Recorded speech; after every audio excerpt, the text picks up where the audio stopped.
dalam 1.200 perjalanan ini. Mulai dari seneng, excited, kecewa, sedih.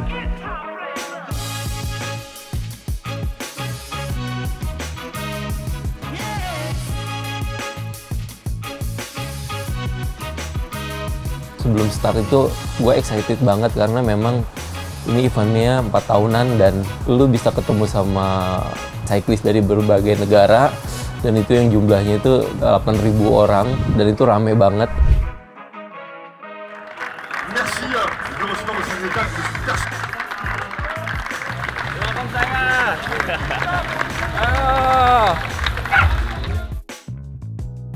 Jadi start pertama, per wave itu kan 250 orang. Itu dikawal dulu sama mobil. Sama mobil sejauh 10 km. Kita nggak boleh ngelewatin mobilnya kan. Kalau kita lewatin mobilnya ada penalti. Setelah 10 km mobilnya melepas kita, kondisinya kayak balapan malah ternyata. Aku terbayang nih ya udahlah. Udah gitu speednya santai, touring gitu, santai gitu kan. Ternyata di sini emang mindsetnya race man gitu. Yang lu emang dalam waktu 1.200 itu emang speednya kencang terus gitu. Target yang diberikan oleh EJ Sport itu 78 jam karena kita mau ada event charity. Bisa nggak nih buat waktu 45 jam secara hitung-hitungan gitu ya kan. Gue hitung-hitung harusnya bisa sih.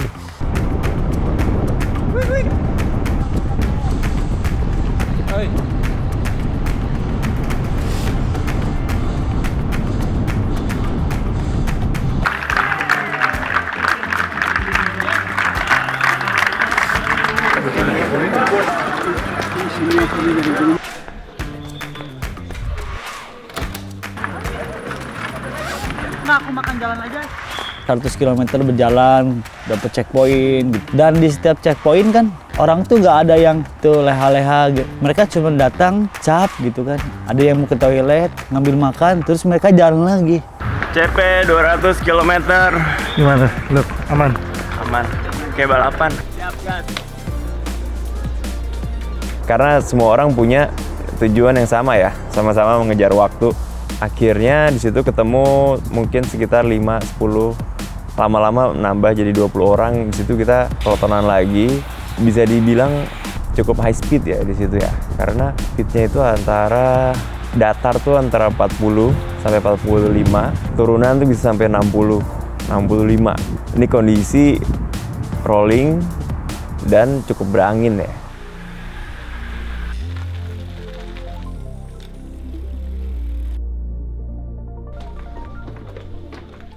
Dan di kilometer 130 ini emang kita udah berpencar semua. Udah saper yang bener-bener saper sendiri-sendiri. Ya aku ketemu di kilometer 300 sama Mas Ruki yang waktu Mas Ruki istirahat tidur. Yang aku bangunin dia gak bangun-bangun nih. Mas, mau aku ajakin bareng tadinya. Dia nggak bangun, ya udahlah akhirnya aku tinggalin. Kan aku nggak mungkin bisa ninggalin Mas Ruki juga karena aku punya target sendiri juga kan tadi yang 45 jam tadi gitu.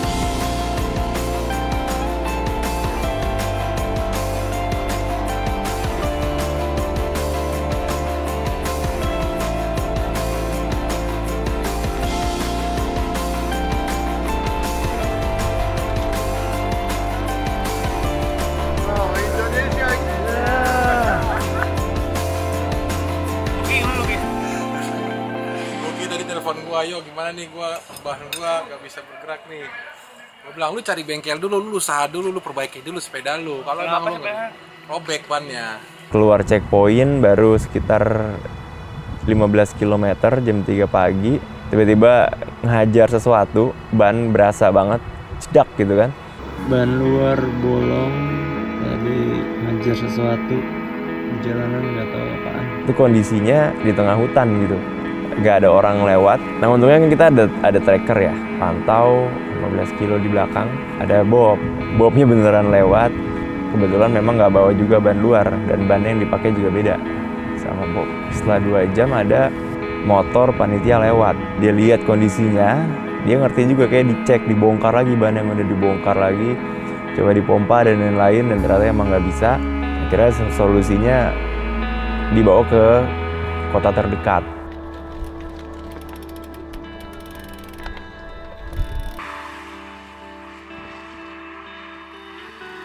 20 kilo mau nyampe capek, gue muntah-muntah di jalan. Asam lambung gue naik, gue udah stres tuh di situ tuh, gimana ya? Akhirnya gue paksain capek-capek di kilometer 700. Aku tuh pengen banget ngerusin gitu. Kita udah nyampe 700 men gitu kan. 500 lagi cuma sebentar lagi lah gitu kan ya. Paling gue besok juga finish. Cuman emang kondisi ini udah di titik terendah nih yang lu nggak bisa jalan gitu. Bukan masalah kaki, kalau kaki gue rasa sakit udah biasa lah. Tapi ini ada di organ dalam tubuh gue yang emang nggak bisa gitu, nggak bisa gue paksa gitu. Banyak masalah lah di dalam Audax Paris ini. Ya udah akhirnya gue memutuskan untuk tidak finish gitu kan. Karena buat alasan kesehatan, keselamatan gue gitu.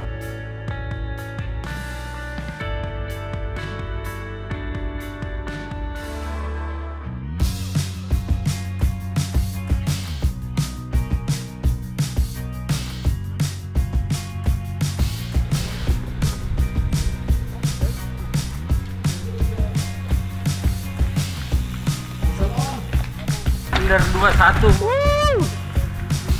600 kilo pertama optimis karena waktu yang gue capai ketika sampai di Brest itu selama 605 kilo itu 21 jam 6 menit.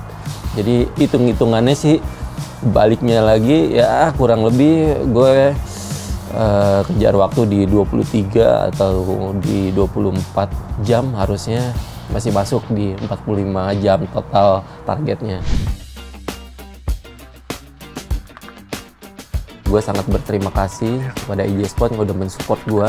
EJ Sport ini memang membantu gue untuk setiap latihan karena memang dia mengandung seperti L-carnitin yang bikin menunda otot gue lelah gitu. Jadi artinya setiap gue konsumsi ini, jadi gue bisa mempertahankan masa otot gue agar tetap steady gitu. Jadi dia nggak cepet capek. Selain itu juga ada kandungan vitamin B-nya yang bikin badan gue lebih nyaman ya, lebih enak, dan itu cukup membantu dan sangat efektif. Yang seru, gue ketemu teman dari Swedia namanya Patrick. Kebetulan kita lagi di jalan, kita lagi ngobrol bareng, terus akhirnya gue keluar, dia tanya itu apa gitu kan. Gue bilang ini suplemen dari Indonesia. Oh apa itu, boleh saya cobain nggak? Oke, akhirnya sampai di CP gue kasih dia dan dia bilang wah ini bagus banget gitu ya kan. Akhirnya dia tertarik, akhirnya gue kasih lah gitu ya kan. Satu box EJ Sport untuk dia karena dia sangat senang banget gitu ya kan. This is banana flavor. Yeah, it's really good. Tastes good.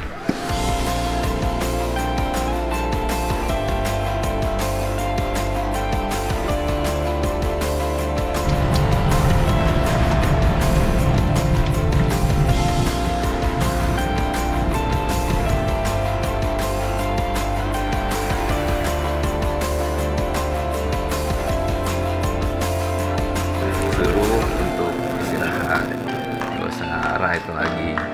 Tapi tadi udah gue jelasin sih alasannya. Gue untuk charity. Ya mereka respect lah, mereka sampai catat EJ Sport. Mereka catat. Bahwasannya mereka baru tahu kalau ada charity di Paris ini.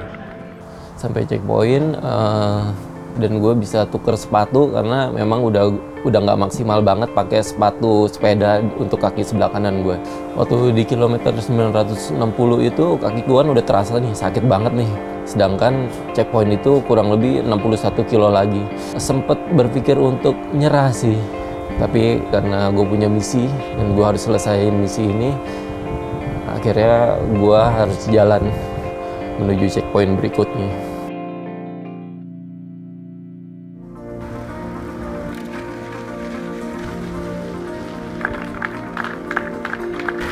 Parkir sepeda di mana? Itu sebelah. Atas ya? Dinikmatin aja emang kalau kaki sakit. Yang penting apa, Bi? Finish ya, Bi? Finish. Selesaikan apa yang dimulai. Tadi cek sih udah nggak ada stempel lagi, pokoknya di Rambouillet berarti udah tinggal ambil medali ya.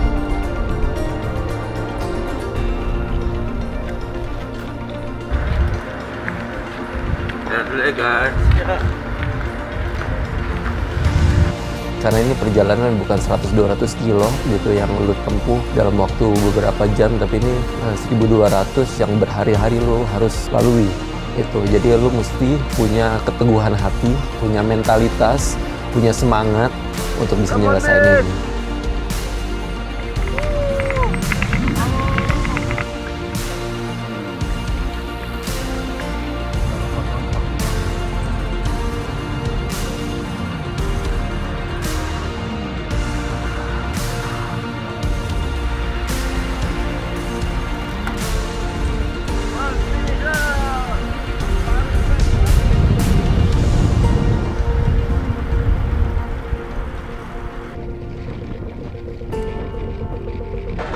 CP 886.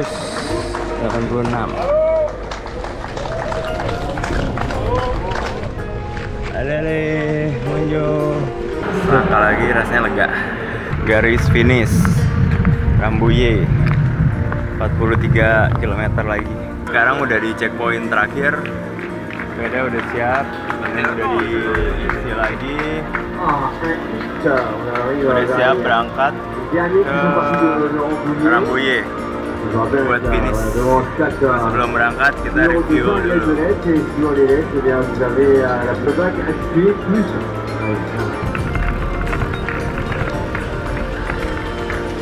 Ternyata 1200 km itu tidak seseram yang dibayangkan. Gak seseram yang dibayangkan, tapi memang kuncinya harus tahu, harus paham, harus kenal sama badan, sama diri sendiri, apa kebutuhannya. Jadi balik ke gimana caranya bikin badan ini nyaman. Insya Allah udah gak akan ada masalah dan akan bisa enjoy ngejalanin Audax Paris-Brest-Paris.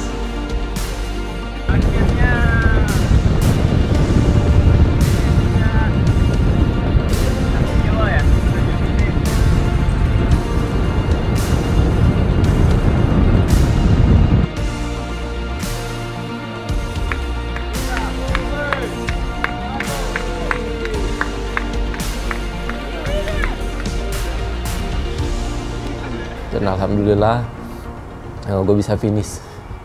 Dan yang excitednya lagi bahwasannya gue adalah finisher pertama untuk Indonesia, 1200 kilo 62 jam, yang sebelumnya belum pernah dicapai oleh cyclist Indonesia di event Paris ini. Il l'a fait.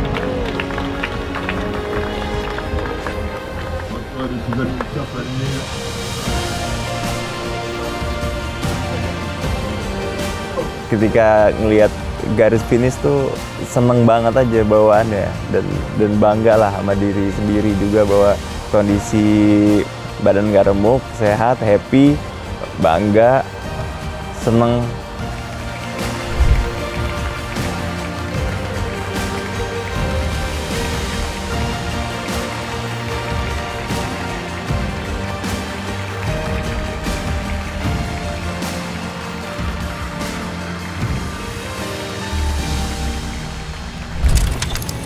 Target kedepannya sih gue selalu terchallenge sih sebenarnya untuk mengikuti event internasional gitu. Nah kemarin sebelum mengambil respect ada kampanye event London, Edinburgh, London. Itu 1530 km ya kurang lebih ya. Schedule-nya Agustus 2025. Gue pengen nih ngikutin ini nih, 2025. Gue bakal membuktikan yang terbaik kayak J-Sport. Karena gue Paris ini nggak finish kan, mungkin gue bakal latihan lagi, bakal membuktikan di sana gitu. Amazing sih, lega nih akhirnya bisa menyelesaikan Audax Paris-Brest-Paris ini.